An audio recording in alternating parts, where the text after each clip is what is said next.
Good afternoon, everyone. I'm Kate Andre Yera. I'm 20 and I study 511. And I'm from Quezon City. So bro, candidate number 18.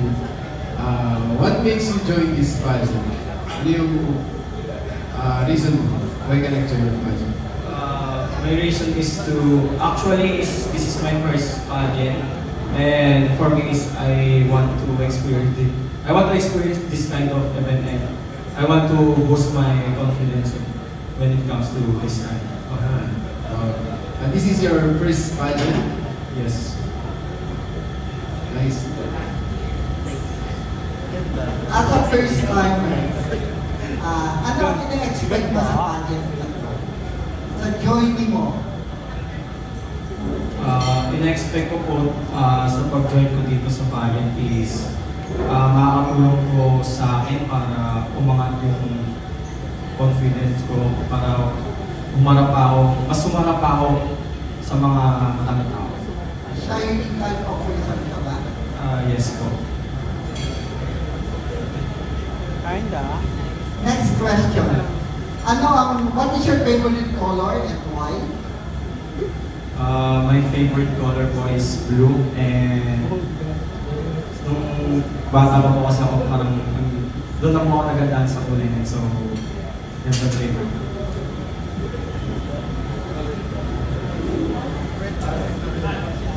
Bro, do you have a talent daw ba? Meron po kaso medyo po ako sa We heard you can dance daw. Narinig natin you can dance. I can dance. May personality. Hindi ko masyado.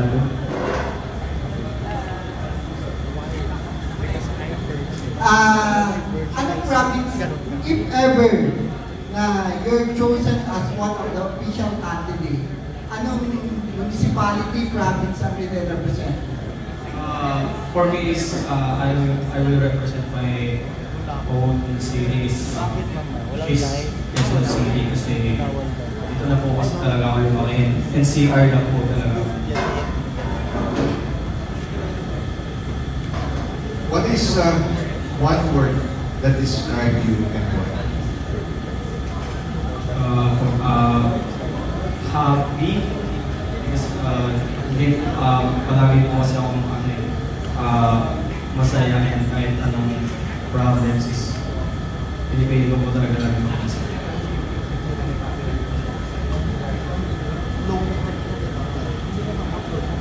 Thank you.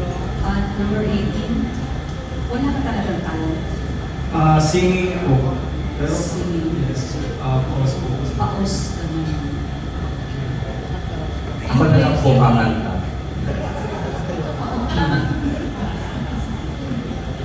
Do you play any instrument? Hindi po.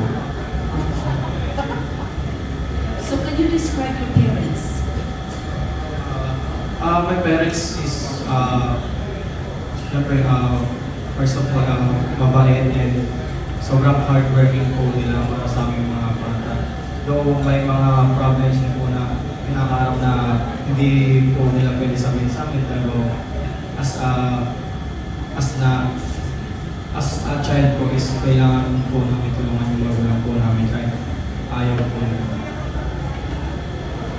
Hi, you're very young, and of course this is your first pageant. So, kasi ang importante sa mga pageant ngayon is yung advocacy. What is your advocacy, or if you have an advocacy, what are you passionate about when it comes to helping others? As a youth po is we usually do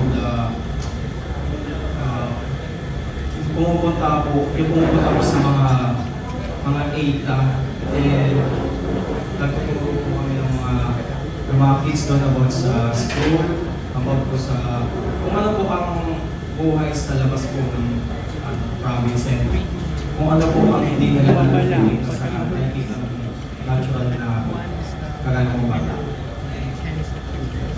So, mas education. Yes.